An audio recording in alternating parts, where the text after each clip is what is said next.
बोलो जयकारा बोल मेरे श्री गुरु महाराज की जय। सभी गुरुमुख प्रेमियों से सप्रेम जय सच्चिदानंद।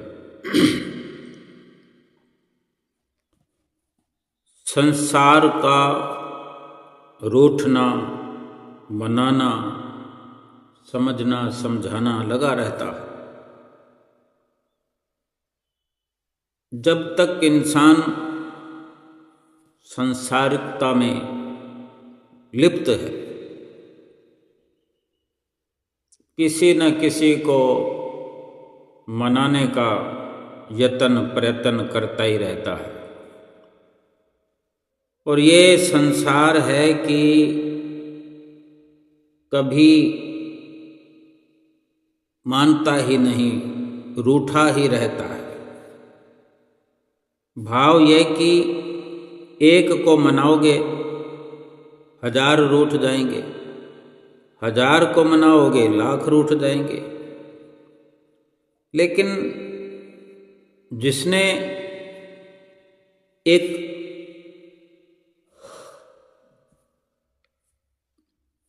साकार रूप भगवान सतगुरु को मना लिया, जिसने सतगुरु की प्रसन्नता को अहम समझ करके सतगुरु रूठ ना जाए, ये भाव अपने अंदर बना लिया, सतगुरु की प्रसन्नता को पा लिया, तो फिर सारी दुनिया मान जाएगी, अपनी हो जाएगी। भाव ये कि जब सब के अंदर हम समान रूप से अपने सतगुरु का भाव देखने लगेंगे, भगवान का भाव देखने लगेंगे, तो सब अपने से लगेंगे, कोई रूठा हुआ नजर आएगा ही नहीं।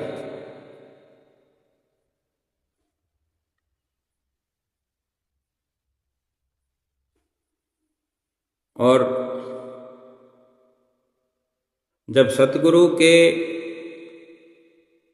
संपर्क में सूक्ष्म रूप से हम आ जाते हैं, सतगुरु को अपना बना लेते हैं, सतगुरु के बन जाते हैं, तो एक दायमी खुशी, सदा सदा का अपनापन, सदा के लिए खुशी और भक्ति का ऐसा प्रवाह हमारी रग रग में सतगुरु बहा देते हैं कि फिर सब कुछ अपनी मर्जी का छोड़कर सतगुरु की मौज पर चलते हुए, भजन सुमरन करते हुए सतगुरु की खुशी को पाकर के जीवन भर खुशियों में झूमते रहते हैं। यूं तो चाहे जितने मर्जी सत्संग इंसान सुन ले, जितनी मर्जी बाहरी सेवा कर ले, जितने मर्जी पोथियाँ, ग्रंथ, वेद, शास्त्र पढ़ लो, जब तक पूर्ण सतगुरु के बताए रास्ते पर नहीं चलते, भजन सुमरन नहीं करते, सतगुरु की खुशी को भी, सतगुरु की प्रसन्नता को भी हासिल नहीं कर सकते। सतगुरु की मौज पर चलना थोड़ा मुश्किल जरूर हो सकता है, क्योंकि इंसान की जो फितरत है वो मन की मर्जी पर चलने की है, उसकी आदत है मन की मर्जी स्वीकार करता है, मन मति पर चलता है, या फिर जिसको अपना मान चुका है दुनिया में,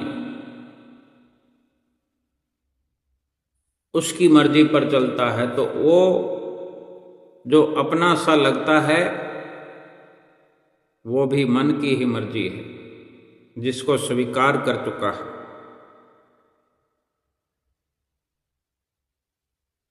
और जो हमें स्वीकार्य नहीं है, जिसका रिश्ता, जिसका नाता हमें स्वीकार नहीं है, उसका कहना हम नहीं मानते। सतगुरु का भी कहना, सतगुरु की मौज पर भी हम तब तक नहीं चलते जब तक हम सतगुरु को स्वीकार नहीं करते। सतगुरु की मौज तभी हमें ठीक नहीं लगती क्योंकि हमने अभी तक सतगुरु को अपना समझा नहीं, अपना बनाया नहीं। लेकिन चाहते हैं कि वो सब लाभ मिल जाए जो सतगुरु की प्रसन्नता वाला होता है, तो ये असंभव है। केवल पोथियां पढ़ने से या ज्ञान हासिल करने से, सत्संग में बैठक लगाने से, ऊपर ऊपर से बाहरी तौर पर एक पदवी मिल सकती है, लेकिन जो असल लाभ है वो नहीं मिल सकता। वास्तविकता यही है। वास्तव में भक्ति की राह पर चल पड़ने के बाद भी इसीलिए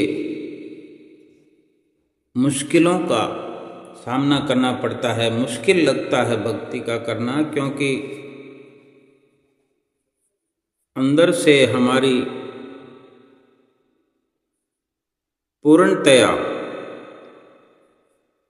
स्वीकार्य शक्ति उजागर नहीं हुई, क्योंकि हमारा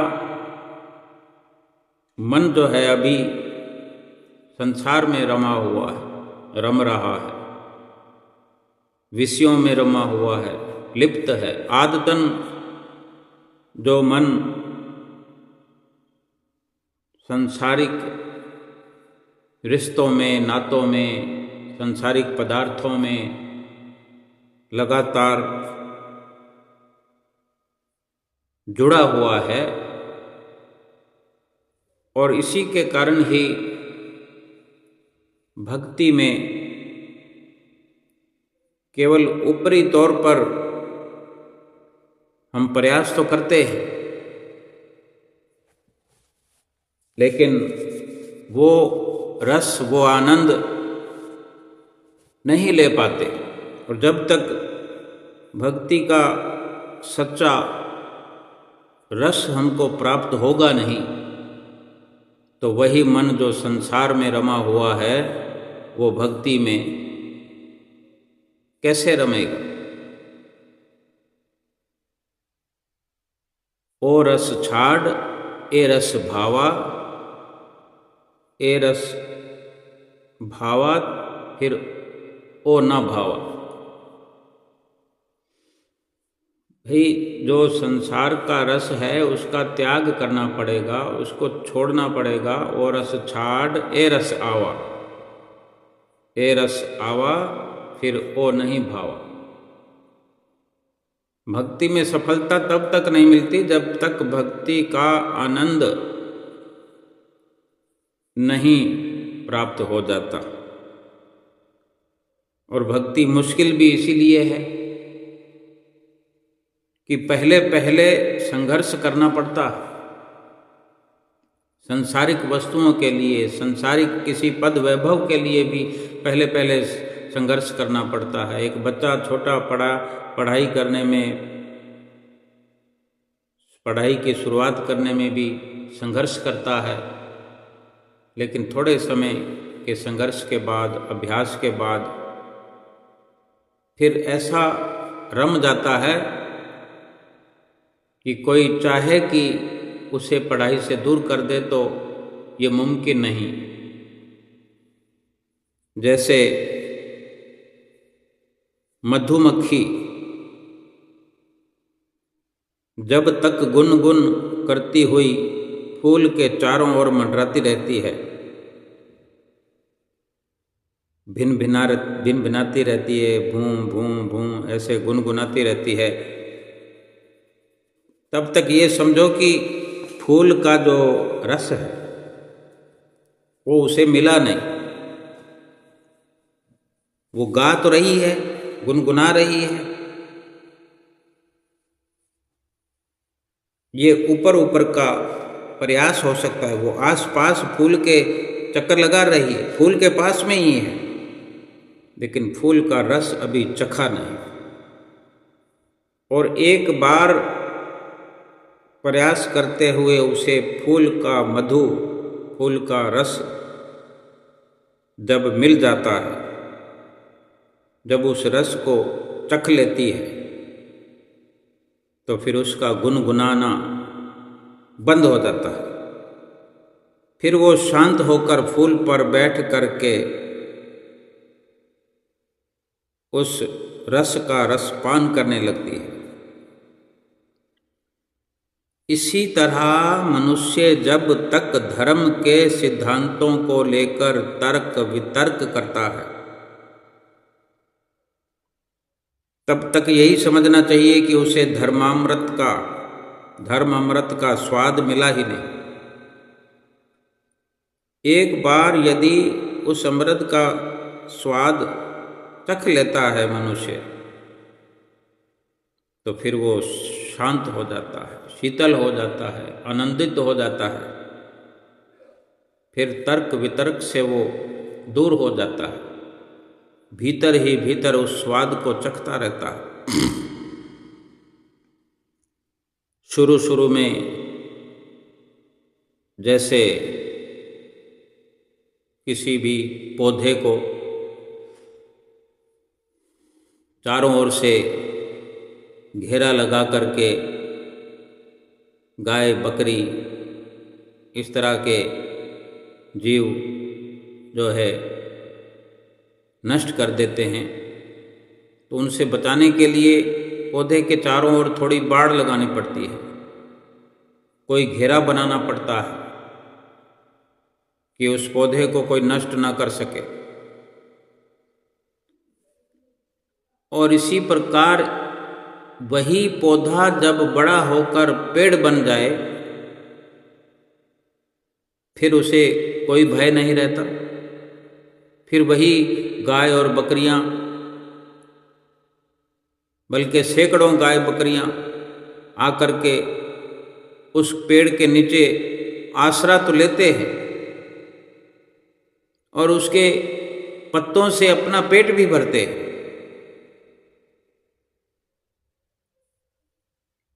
पहले उसे इतना मजबूत होना पड़ता है। शुरू शुरू में वो जब पौधा कमज़ोर होता है तो उस पर मात्र इतने ही पत्ते होते हैं,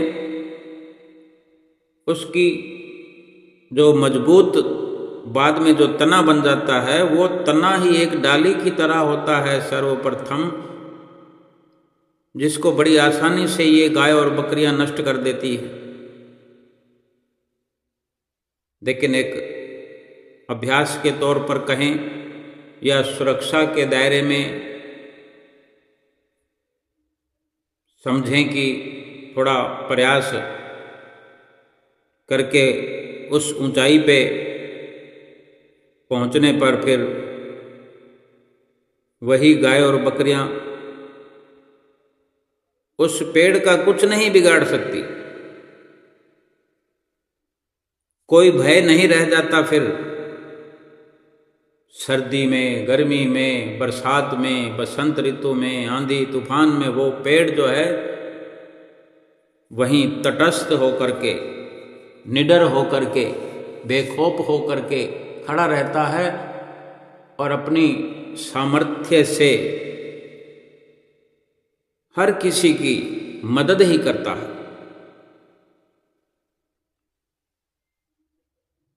ऐसे ही साधना की पहली अवस्था जो है वो भी किसी न किसी से अपने आप को बचा करके रखनी है। ये कह सकते हैं कि कुसंगति से उस अवस्था को हम बचा के रखें। हमें भक्ति की राह पर चल करके अपना भला करना है, दूसरों का भला करना है, अपनी आत्मा का कल्याण करना है, दूसरों का अनेक अनेक हमारे संपर्क में आकर के अपना भला कर सके, ये उपकार हमसे हो सके। इसके लिए पहले हमें तैयार होने की ज़रूरत है। हमारा अभ्यास अच्छा हो, हमारा रहन सहन यानी हमारी संगत अच्छी हो, तो कुसंगति से, बुरी संगति से, बुरी संगत क्या है? संसारिक विषय विकार, संसारिक विषयों वाली बुद्धि, संसारिक विषयों वाला प्रभाव, जिससे हमने अपने आप को बचाना है। एक बार ये लाभ हमें मिल जाए, एक बार हम भक्ति की राह में आगे बढ़ जाएं, मजबूत हो जाएं, फिर किसी भी प्रकार से संसार का प्रभाव, माया का प्रभाव, काम क्रोध लोभ का, मोह का, अहंकार का प्रभाव हमारा कुछ नहीं बिगाड़ सकता। बल्कि फिर अनेक संसार के लोग हमारे पास आकर शांति प्राप्त करेंगे, हमें देख करके, हमें सुन करके, हमें महसूस करके आनंद प्राप्त करेंगे। अद्वैत ज्ञान श्रेष्ठ है, भक्ति श्रेष्ठ है।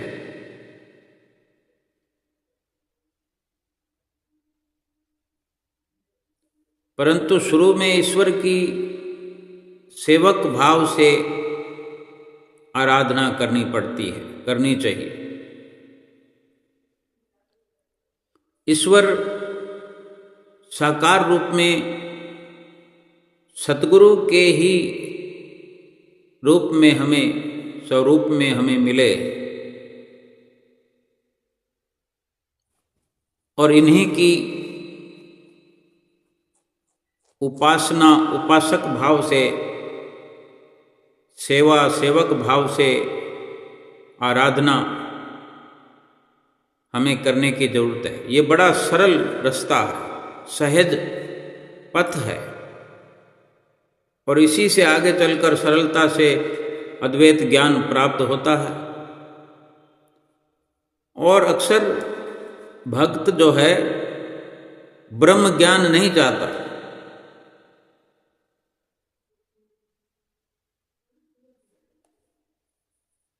वो नहीं चाहता कि मैं समाधि में मैंपन का पूर्ण नाश हो जाए, अपने अहम को पूर्ण रूप से मिटाना ही नहीं चाहता।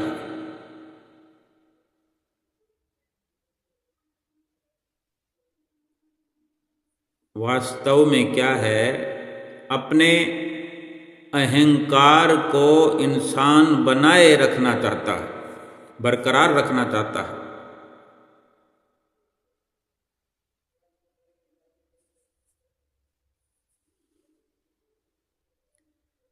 क्योंकि वो आनंद तो लूटना चाहता है, लेकिन खुद आनंद नहीं होना चाहता। जैसे कि चीनी खांड तो खाना चाहता है, लेकिन खांड नहीं बनना चाहता। सतगुरु के अलावा जितने भी साधन हैं, जिसको इंसान भक्ति समझ के करता है, कई माध्यम से, कितने ही देवों के माध्यम से, 33 करोड़ देवी देवता हैं, कई प्रकार की पूजाएं हैं, आराधनाएं हैं, अनेक अनेक तरह से वो प्रयास करता है। लेकिन एकाग्र मन जो कि सतगुरु की शरण में हो सकता है, उसी एक में सब समाया हुआ है। शास्त्रों में वर्णन आता है, ग्रंथों में वर्णन आता है, सब आए उस एक में, डार पात फल फूल। अब कहो पाछे क्या रहा, गही पकड़ा जब मूल।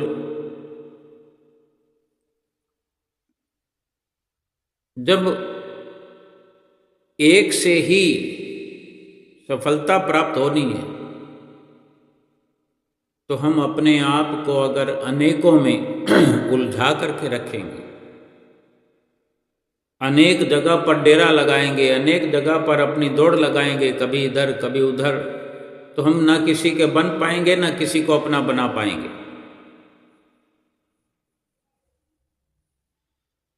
ब्रह्म जो है भला बुरा दोनों से निर्लिप्त है। वो दीपक की ज्योति की तरह है। दीपक की ज्योति, दीपक का प्रकाश क्या है? उसी प्रकाश में कोई ग्रंथ पढ़ रहा है, गीता पढ़ रहा है, रामायण पढ़ रहा है। उसी दीपक के प्रकाश में कोई नकली नोट भी छापता है। उसी प्रकाश में अनेक अनेक प्रकार के बुरे कर्म भी इंसान करता है। पर जो वो प्रकाश है, वो प्रकाश निर्लिप्त है भले और बुरे दोनों से। वो ज्योत जो है असल में भले बुरे से निर्लेप है।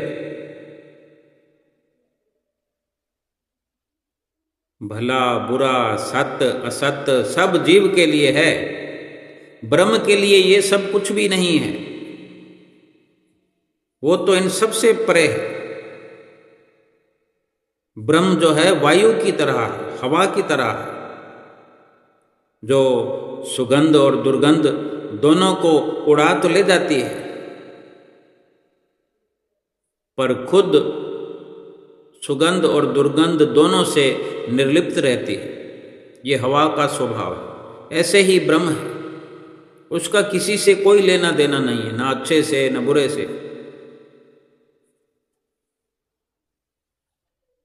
भाव कहने का ये है, समझने का भी है कि हम जो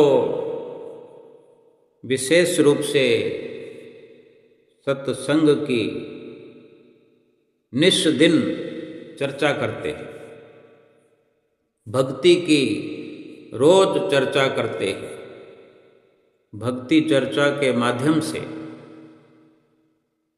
हम सुनते सुनाते हैं। सुनना और सुनाना एक ही है, कोई भिन्न भेद नहीं है कि कौन सुन रहा है कौन सुना रहा है।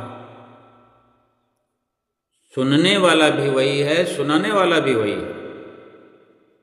बस दोनों अपने रोल को, अपने स्वभाव को, अपने अभ्यास को जारी रखते हुए अच्छे और बुरे से और छोटे बड़े से, लाभ और हानि से ऊपर उठकर, उनसे निर्लेप रह करके स्वयं ब्रह्म बन सके, ब्रह्म के साथ मिल सके। हर कोई भगवान के नजदीक पहुंच करके भी भगवान से दूर क्यों रह जाता है कि वो भगवान बनना ही नहीं चाहता।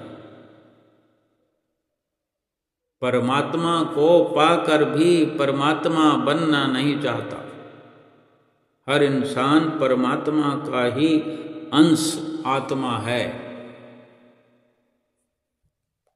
यूं तो कोई फर्क नहीं है, लेकिन फर्क इंसान खुद बना करके रखे हुए है कि वो मिलना नहीं चाहता, अपनी अलग मायावी पहचान बना करके रखे हुए है। वो चाहता है कि मैं संसार को छोड़ूं नहीं, संसार के विषय भोग छोड़ूं नहीं, संसार के रिश्तों को छोड़ूं नहीं, संसार की काम वासना को छोड़ूं नहीं। फिर संसार के रचयिता, संसार को बनाने वाले के साथ कैसे मिल सकता है, उसकी कितनी ऊंचाई है और संसार कितना धरा पर विस्तार से फैला हुआ है। संसार से जो सिमट कर, संसार की लिप्तता से जो बच करके, संसार से निर्लिप्त हो करके एकाकी भाव से स्वयं उस परम पिता परमेश्वर, जो कि इस संसार में सतगुरु के रूप में ही हमें अपने साथ मिलाने आए हैं, उनकी हम पहचान कर सके। इंसान ये पहचान कर सके, पहचान जब कर लेता है तब वो उनकी मौज पर चल पड़ता है। जो अक्सर हम रोज निस्दिन ये चर्चा करते हैं भक्ति भजन की, सुमरन की, सत्संग की, तो एक दायरा बना लेते हैं। सेवा करते हैं तो हमारा एक दायरा होता है, छोटा छोटा दायरा बना करके चलते हैं कि बस इतने ही करूँगा, इतनी बहुत हो गई। वास्तव में सेवा का कोई दायरा है भी नहीं और बनाना भी नहीं चाहिए। हमने किस जगह पर जाकर सेवा की है उसी में हम सिमट कर रह जाते हैं कि बस यहाँ पर थोड़ी देर 1 घंटा सेवा करेंगे, 2 घंटा सेवा करेंगे। क्यों ना अपने आप को 24 घंटे ही नहीं बल्कि आजीवन सेवा में समर्पित कर दिया जाए। चाहे हम घर में बैठे हुए हैं, घर के काम काज कर रहे हैं, लेकिन अपने भाव में एक सेवा की लहर चलती रहे कि ये भी मेरे गुरु महाराज का है घर, ये परिवार मेरे गुरु महाराज का है, जो भी कार्य कर रहा हूँ वो मेरे गुरु महाराज जी की मौज से मैं कर रहा हूँ।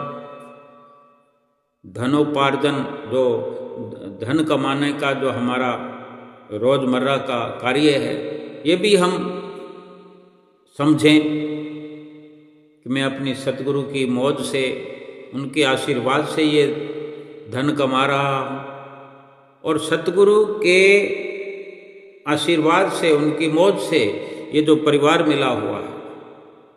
क्योंकि सतगुरु की शरण न मिली हो तब तक तो मन मर्जी के हम अधीन होकर के कैसे समझ पाएंगे कि हम कौन हैं, क्या कर रहे हैं, कैसे करना चाहिए। लेकिन समझना ये है कि सतगुरु की शरण मिल चुकी है, सतगुरु की मौज पर, सतगुरु की मति पर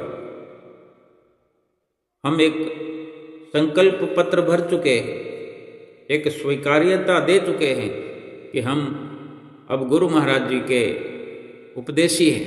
कहते हैं ना, सभी कहते हैं हम तो अभी किसी से कोई बात, तो भाई आप किसको मानते हो, आप किसको मानते हो, तो हर कोई अपनी अपनी बात बताता। कोई कहता हम उस पंथ से जुड़े हुए हैं, हम उस पंथ से जुड़े हुए हैं, हम वहाँ जाते हैं, वहाँ जाते हैं, वहाँ जाते हैं। और जो श्री आनंदपुर से जुड़े हुए हैं तो कहते हैं हम श्री आनंदपुर वाले गुरु महाराज जी के सेवक हैं, बल्कि फक्र से कहते हैं। जुड़ गए ना, तो फिर ये हम विचार करें कि हम कैसे जुड़े हुए, ऊपर ऊपर से जुड़े हैं या रम गए हैं। हमने कई बार अपने मुंह से भी कहा होगा कि हे गुरु महाराज, हमारी तोड़ निभाना, हमारी निभ जाए आपके चरणों में। तो श्री गुरु महाराज जी तो निभाने के लिए तैयार बैठे हुए हैं। वो बाहर भी हमारे आँखों के सामने हमें दर्शन देते हैं, हमारे भीतर भी वो तैयार बैठे हुए हैं, आत्म स्वरूप में भी हमें स्वीकार करते हैं। लेकिन हम न बाहर समझ पाते हैं न भीतर समझ पाते हैं। और जब ये समझ अपने अंदर हम धारण कर लेंगे,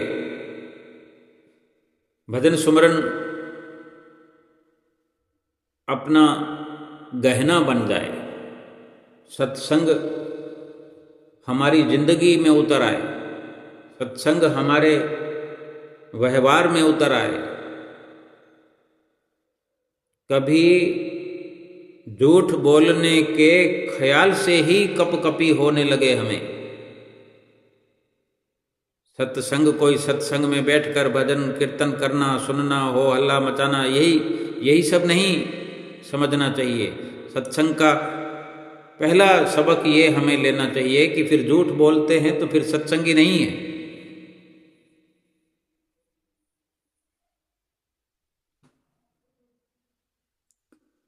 हर कोई अपने अनुसार पूरी कोशिश कर रहा है, लेकिन सफलता तो सही दिशा में कोशिश की जाएगी तभी प्राप्त होगी। भजन सुमरन जब हम शुरू कर देते हैं, आरती पूजा ये 5 नियम शुरू कर देते हैं, तो पहल बहुत संघर्ष करना पड़ता है। लेकिन एक ही हमारे अंदर विचार रहे कि हमें तो सतगुरु की प्रसन्नता को प्राप्त करना ही है, और सतगुरु की प्रसन्नता केवल इसी में है कि सतगुरु ने जो हमें आज्ञा फरमाई है, आदेश दिया है, उसका मनन ठीक से करना।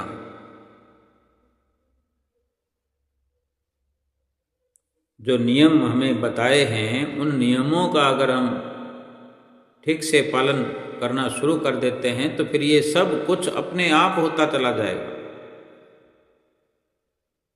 झूठ बोलना बंद हो जाएगा, छल कपट बंद हो जाएगा, काम क्रोध से छुट्टी हो जाएगी, लोभ मोह से छुट्टी हो जाएगी, अहंकार भी हमें छोड़ जाएगा, हम खाली हो जाएंगे।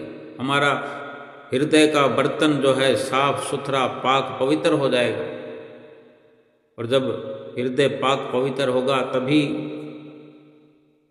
सतगुरु का दीदार हम अपने हृदय में, दिल में कर सकते हैं। और ये दुविधा तब तक रहेगी जब तक हम 5 नियमों की पालना करते नहीं। थोड़े समय के अभ्यास से थोड़े समय तक उस प्रकाश में, उस सतगुरु के वचनों के प्रकाश में, सतगुरु के नाम के प्रकाश में हमें सतत प्रयास करने की जरूरत है।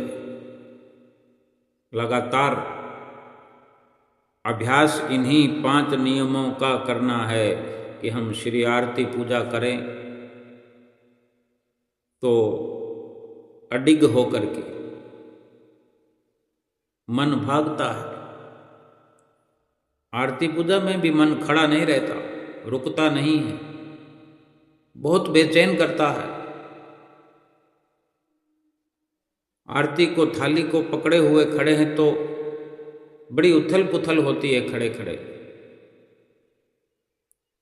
और अंदर से अपने ही भीतर से ये ख्याल उभरते हैं कि कब खत्म होगी आरती, कब खत्म होगी आरती, कितनी देर होगी। कितनी बार घड़ी देखते हैं, कितनी बार हम अपने जो आरती के पद उच्चारण करते हैं, अगर हम समझते हैं कि कौन सा पद चल रहा है और कितनी देर लगेगी, तो ये सारा ख्याल जो है अपने अंदर से माने ऊब होती रहती है, बोर हो जाती। मन उपराम होता है, जबकि होना ये चाहिए कि संसार से उपरामता हो और श्री आरती पूजा में लगन लग जाए, लगन लगा करके श्री आरती पूजा करें, लगन लगा के सत्संग सुने, लगन लगा करके सतगुरु का दर्शन दीदार करें। दूर दूर तक कहीं हमें सतगुरु के स्वरूप से कोई लेना देना नहीं होता। बाहरी तौर पर अगर हम सतगुरु के सामने आंखें लगाए हुए बैठे भी हैं, भीतर से कुछ और ही चल रहा है, अंतःकरण में कुछ और ही घटित हो रहा है। कैसे कैसे विचारों की उमड़ घुमड़ होती रहती, मन मस्तिष्क में कैसे कैसे ख्याल, कैसे कैसे विचार चलते रहते हैं।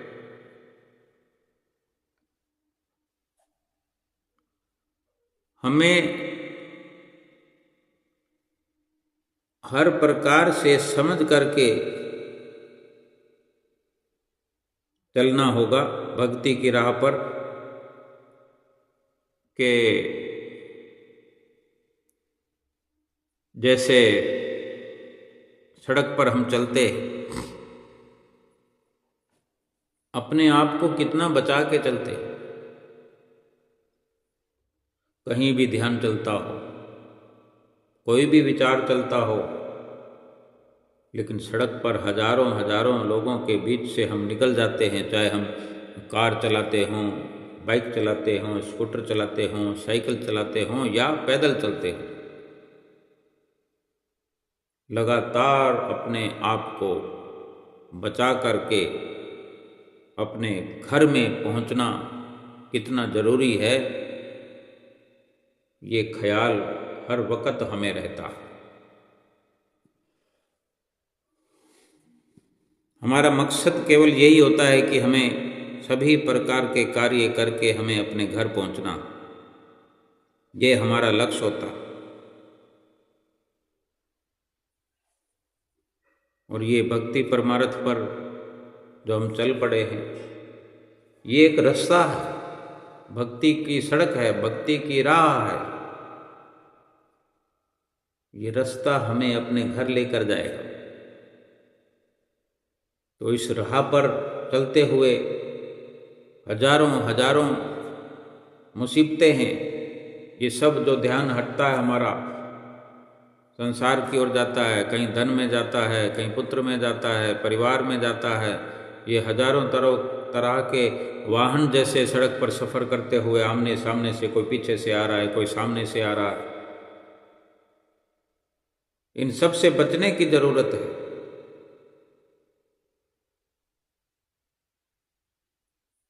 और ये अभ्यास जब हो जाता है,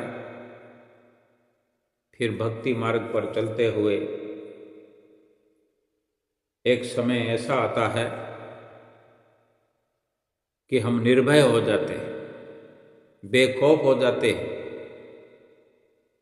भक्ति से हमें कोई विचलित कर सके, कोई हटा सके, कोई गिरा सके, ये सब परेशानी समाप्त हो जाती है। क्योंकि हम भक्ति में इतने रम चुके होते हैं, भक्ति मार्ग पर चलते हुए इतने अभ्यस्त हो चुके होते हैं अभ्यास करते करते। और ऐसा ही कुछ सुमरन के लिए भी है कि सुमरन में बैठते हैं तो मन नहीं लगता, आंख बंद करते हैं तो ध्यान लगाते हैं, सतगुरु का ध्यान कहीं और लग जाता है, या हम ध्यान लगाते हैं सतगुरु का और ध्यान में कोई और आ जाता है, बीच में आके टपक जाता है, जिसको हमने अपना बनाया। आते वही हैं, ध्यान उन्हीं का आता है जिनको हमने कुछ दर्जा दिया हुआ है, जिनको हमने सर्टिफिकेट दिया हुआ है। अगर हम सतगुरु को ही अपनी विनती करते हों रात और दिन, सतगुरु को ही अपना समझते हों, सतगुरु से ही हमारा सच्चा हार्दिक प्रेम हो, फिर कोई कारण नहीं फिर बेशक ही कोई ख्याल अवश्य आ सकता है, कोई 6 महीने पहले का आ सकता है, साल भर पहले का आ सकता है, पिछले जन्मों का ही कोई ख्याल आ सकता है किसी कारण, तो वो आएगा और तुरंत डिलीट हो जाएगा। इतनी प्रबल पावर सतगुरु से प्रेम करने में है। कहते हैं ना, वह प्रेम इस जग दे अंदर, तेरी रीत निराली, बिन सतगुरु ए दिल दी कोठी, लगदी है खाली खाली। जिस दिल में सतगुरु का प्रेम नहीं, भला वो भी कोई दिल है? वो तो मुसाफिर खाना है। जिस दिल में सतगुरु का प्रेम बसता है, वहाँ और कुछ नहीं होता सिवाय सतगुरु के। और जिस दिल में सतगुरु का प्रेम नहीं बसता, उस दिल में हजारों, लाखों, करोड़ों या जितना शब्दों को वर्णन करें उतना कम है, वो सब कुछ दिल में भरा पड़ा होता है। मुसाफिर खाना बना दिया, प्लेटफार्म बना दिया। वो एक नहीं है जो सच्चा है, जो असल है, जो साथी है, जो हमें सहारा देने वाला है, जो हमें संभालने वाला है, जो हमें सुरक्षित घर पहुंचाने वाला है। वो एक नहीं है हमारे दिल में। बाकी जो कुछ भी हैं सब के सब डुबाने वाले हैं, गिराने वाले हैं, माया के पंजे में, शिकंजे में जकड़े रहें, कभी छूट ना पाएं। वो सब का सब यही हमारे भीतर हो रहा है, होता रहेगा जब तक सतगुरु का पावन प्रेम हमारे दिल में पैदा नहीं होगा। और सतगुरु का प्रेम तो तभी हमारे दिल में उत्पन्न होएगा कि हम सतगुरु की मौज पर चलेंगे, सतगुरु के कहने पर चलेंगे, सतगुरु को अपने अंग संग समझेंगे, सतगुरु को ही अपना हितैषी समझेंगे कि इस दुनिया में कोई और है ही नहीं, ना कोई सच्चा प्रेम करने वाला है, ना कोई सच्चा घर दिखाने वाला है। जब ये फर्क नजर आने लगेगा, फिर ऐसी अवस्था में हम पहुंच जाएंगे कि बिना सतगुरु के कुछ भी और अच्छा लगेगा ही नहीं, बिना सुमरन के कुछ अच्छा लगेगा ही नहीं, बिना सत्संग के कुछ और पसंद आएगा ही नहीं। न किसी से मिलना, न मिलाना, हजारों से हम व्यवहार करेंगे, हजारों को देखेंगे, हजारों की भीड़ से निकल जाएंगे, लेकिन दिल में हमारे सतगुरु का स्वरूप बसा रहेगा, सतगुरु का प्रेम बसा रहेगा। और सतगुरु का प्रेम जैसे जैसे बढ़ता जाएगा, रोम रोम में आनंद के हिलोरे आने लगेंगे, आनंद की लहरें उठने लगेगी। जैसे समुद्र में लहरें उठती है, एक लहर उठती है, वो ख़त्म होती है, उससे पहले फिर दूसरी लहर चल जाती है, वो ख़त्म होती है, फिर तीसरी लहर, लगातार ये लहरें चलती रहती है। ऐसे ही सुमरन का लाभ है। जैसे हम रोज श्री आरती पूजा में हम गाते भी हैं, सुमरन के ही भाव को दर्शाया गया है इसमें भी कि सहज समाधि अनाहत ध्वनि जप अजप्पा बतलाए, प्राणायाम की लहरें मेरे मन भाए। ये हमारा मन, ये वही मन है जो कभी संसार में रमा होता है, और जब प्रेम सतगुरु का इसमें उठने लगता है, सतगुरु से जब मन जुड़ जाता है, तो फिर कह उठता है, फिर आरती करने का एक हमको आनंद प्राप्त करना पड़ेगा। 5 नियमों को निभाने का हमें तरीका आ जाए, सुमति आ जाए कि हम आरती को जब गाते हैं हमारा ध्यान कहाँ होता है। आनंद तो कहीं से भी लिया जा सकता है, आनंद कहीं बाहर नहीं, आनंद तो हमारे भीतर है, खुशी हमारे भीतर है। जो सच्ची खुशी, सच्चा आनंद है वो भीतर ही है। अब जैसे आरती से हमें अगर आनंद लेना है, इसी दोहे को, इसी पद को हम, जो चौथा पद है श्री आरती पूजा का, हम इस प्रकार से गाते हैं और देखें, हम अनुभव करें कि हम कितना आनंद ले सकते हैं। सहज समाधि अनाहत ध्वनि जप अजपा बतलाए, प्राणायाम की लहरें, प्राणायाम की लहरें मेरे मन भाए। ओम जय श्री जगतारण। अब इसी को ही गाते हैं, लेकिन भिन्न भेद क्या है कि अंदर से जुड़ करके गाना है। फर्क यही करना है। अगर आनंद लेना है तो अंदर के आनंद से आनंदित हो करके गाना है।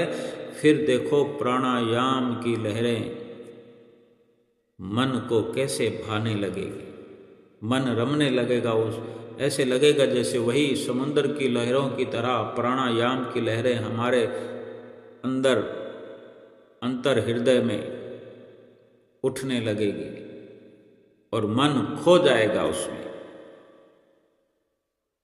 सेवा का भी यही भाव है। सेवा करते हुए महसूस होने लगेगा कि ये पाप ऊपर ऊपर से ये गया, ये दुख, ये मुसीबत ये गई, हमको छू छू करके। और अनेकों की तादाद में ऐसे पाप कटते जाएंगे, ऐसे मुसीबतें हवा के अंदर उड़ती हुई जाएंगी, सेवा के प्रभाव से हमें छू नहीं पाएंगे। जो बड़े बड़े दुख और मुसीबतों के बवंडर चलते हैं वो सुमरन से कट जाते हैं, छोटे होकर के रह जाते हैं, घुल जाते हैं। सुमरन के वायुमंडल में प्रवेश करते हुए वो दुख जो है ऐसे छट जाते हैं जैसे बर्फ का गोला आकाश से, बादलों से निकल कर गिरता है, लेकिन हमारे घर तक पहुँचते पहुँचते पानी की बूंद बन के रह जाता है। कभी कभार कोई छोटी मोटी रेवड़ी की तरह वो बर्फ का टुकड़ा, या कभी जैसे कहते हैं कि फलां जगह ओलावृष्टि हुई, थोड़े बड़े आकार में ओले गिरे तो थोड़ा बहुत नुकसान भी हो जाता है। अक्सर तो यही होता है कि हम तक पहुँचते पहुँचते वो बर्फ़ के जो गोले हैं छोटे छोटे बूंदों के कण बन करके, छोटी बूंदें बन कर के बरसती है। अब नुकसान तो बूंदों से बरसा हुआ पानी भी कर देता है, जहाँ पानी इकट्ठा हो गया, बाढ़ का रूप धारण कर गया। लेकिन समझने का भाव इतना ही है कि श्री आरती पूजा के प्रताप से, सेवा के, सत्संग के और दर्शन ध्यान के प्रताप से, प्रभाव से दुख मुसीबतें बिल्कुल हल्की फुल्की हो करके हमारे आसपास से गुजर जाती हैं और हमें दुख का एहसास भी नहीं होता। ये सतगुरु की मौज पर और सतगुरु के वचनों को पालन करने का लाभ है। और जो बड़े दुख हैं उनसे मुकाबला करने के लिए सुमरन है। हम शरीर से हट करके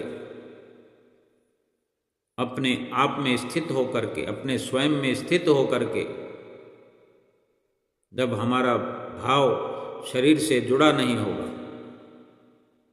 जब हम स्वयं में जुड़े होंगे, अपने आप में स्थित होंगे, तो शरीर को वो दुख कुछ भी नहीं कर पाएंगे, चाहे किसी भी रूप में दुख आ जाए। और जब हम, जैसे हम अपने घर में नहीं होते हैं, ताला लगाकर कहीं जाते हैं, तो कोई भी चिट्ठी पत्र, कोई मिलने वाला, कोई कुछ तगादा करने वाला, देनदार लेनदार, सभी वो हमें वहाँ पर ना देख करके, गैर मौजूद होने पर सब चले जाते हैं देख करके। ऐसे ही जब हम अपने घर में इसमें रहेंगे ही नहीं, शरीर में, ये शरीर मिट्टी का एक दायरे तक है, मस्तक तक, और इससे ऊपर अपना निज देश है, असली घर है। सुमरन करते हुए हम अपने असली घर में पहुँचे हुए होंगे और शरीर में ताला लगा होता है। हम शरीर में नहीं हैं, हमारी मौजूदगी शरीर में नहीं है, पिंड देश में नहीं है, तो जितने भी दुख मुसीबतें आती हैं वो देख करके चली जाती है कि बंदा तो यहाँ है नहीं, और जो दुख चला गया फिर वो वापस नहीं आता। इसीलिए हमें 2 घंटे भजन सुमरन जरूरी बताते हैं। इसमें हमारा ही हित है, हमारी ही भलाई है, और हमें चाहिए कि हम सच्चा हार्दिक विशुद्ध प्रेम सतगुरु से करें और भजन सुमरन करते हुए अपने आप में स्थित हो करके इस लोक को भी खुशी खुशी व्यतीत करें और परलोक भी अपना सुहेला करें। बोलो जयकारा बोल मेरे श्री गुरु महाराज की जय।